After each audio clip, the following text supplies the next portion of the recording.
মেয়েরা বোকা দেখেই তারা পুরুষের সমান দাবি করে, কারণ মেয়েরা জানেই না তারা পুরুষের চেয়েও অনেক বেশি উচ্চতর। মেয়েদের আপনি যাই দেন না কেন, সে সেটাকে অনেক উচ্চতর কিছু বানিয়ে দেবে। মেয়েদের আপনি শুক্রাণু দিবেন, সে আপনাকে সন্তান দিবে। আপনি তাকে একটা ঘর দিবেন, সে সেটাকে বাড়ি বানিয়ে ফেলবে।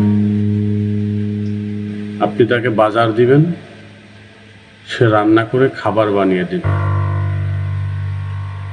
আপনি তাকে হাসি দিবেন, সে আপনাকে হৃদয় উজাড় করে দিবে।